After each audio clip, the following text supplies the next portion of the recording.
President Trump has addressed the banning of InfoWars by the Silicon Valley military-industrial empire. He writes, "Social media is totally discriminating against Republican conservative voices. Too many voices are being destroyed, some good and some bad, and that cannot be allowed to happen. Censorship is a very dangerous thing and absolutely impossible to police. If you're weeding out fake news, there's nothing so fake as CNN and MSNBC, and yet I do not ask that their sick behavior be removed. I get used to it and watch it with a grain of salt, or don't watch it at all." Even Bill Maher criticized the social media ban, saying that Alex Jones gets to speak. Meanwhile, the Washington Post, BuzzFeed, Politico, the New York Times, NBC, and the Associated Press, along with CNN, sued for the release of the names and home addresses of all of the Manafort jurors, in a move, according to Breitbart, that is both disturbing and almost unprecedented. He's still gonna do it!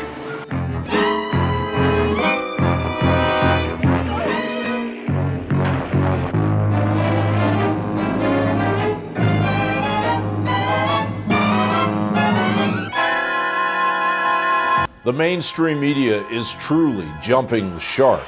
But first things first.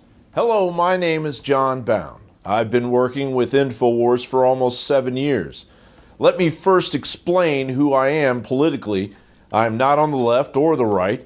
I'm not a racist or a white nationalist. I don't promote hate, and I can't be held responsible when some people can't handle the truth.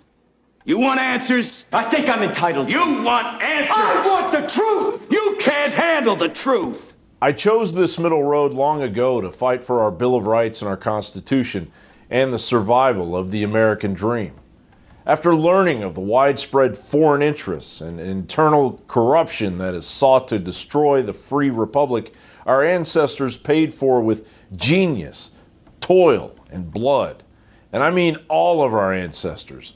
Gradually, though, while we slept, our Bill of Rights was decimated by an unelected bureaucracy hell-bent on totalitarian domination.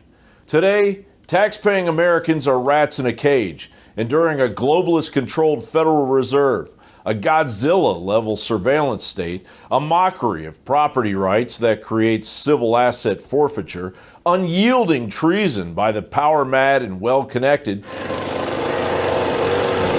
Maxine Waters is not only a traitor to our nation, but she's not right in the head.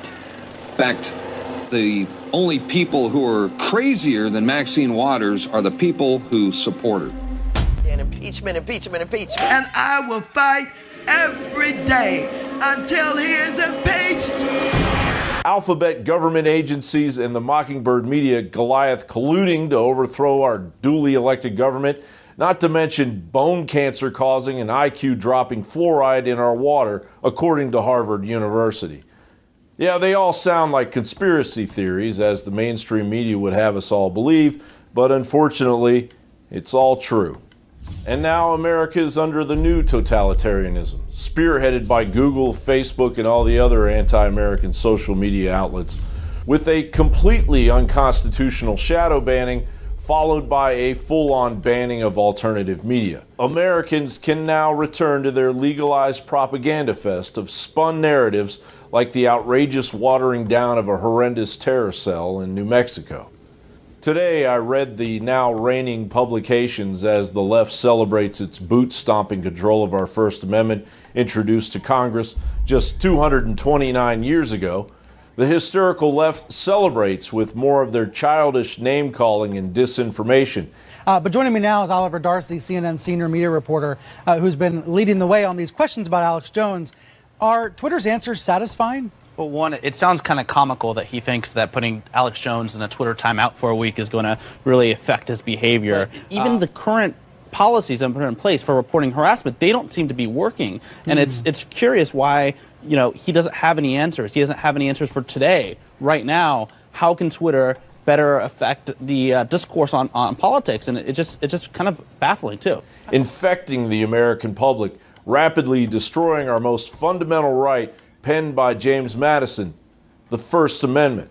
It reads, Congress shall make no law respecting an establishment of religion or prohibiting the free exercise thereof or abridging the freedom of speech or of the press or the right of the people peaceably to assemble and to petition the government for a redress of grievances.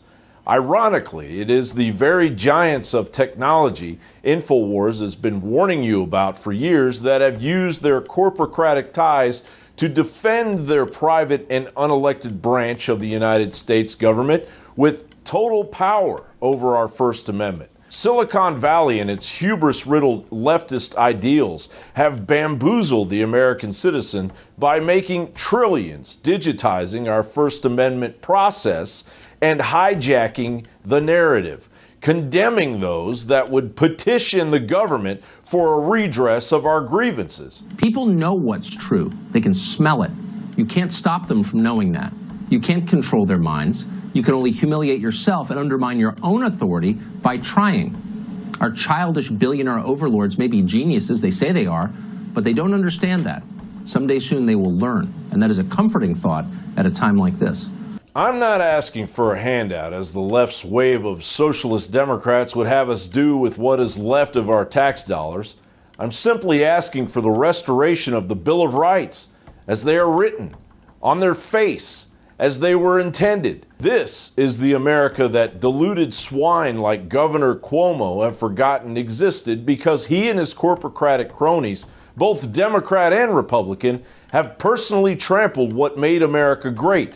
We're not going to make America great again. It was never that great. That kind of blew up in his face, so he said, oh, I didn't mean it, it's out of context. And then CNN and others go, no, America is bad. Well, that's what they're already teaching because they want to conquer the idea of free market. They want to make everybody think that America isn't theirs, that they couldn't be wealthy or successful or free or make their own choices, or that the potential of the American system is the most powerful potential the world's ever seen, and that we have been exceptional because of our ideals of rugged individualism. The only way forward for the survival of the American Republic is that our rights are restored and the technocratic Frankenstein is finally brought down. There is no time left to sleep, America. The halls of freedom have been invaded, and Lady Liberty is as vulnerable as she was during the infancy of this republic. The left has overstepped its reach. They have violated the most sacred American law, the cornerstone of freedom, the First Amendment. John Bound reporting for Infowars.com.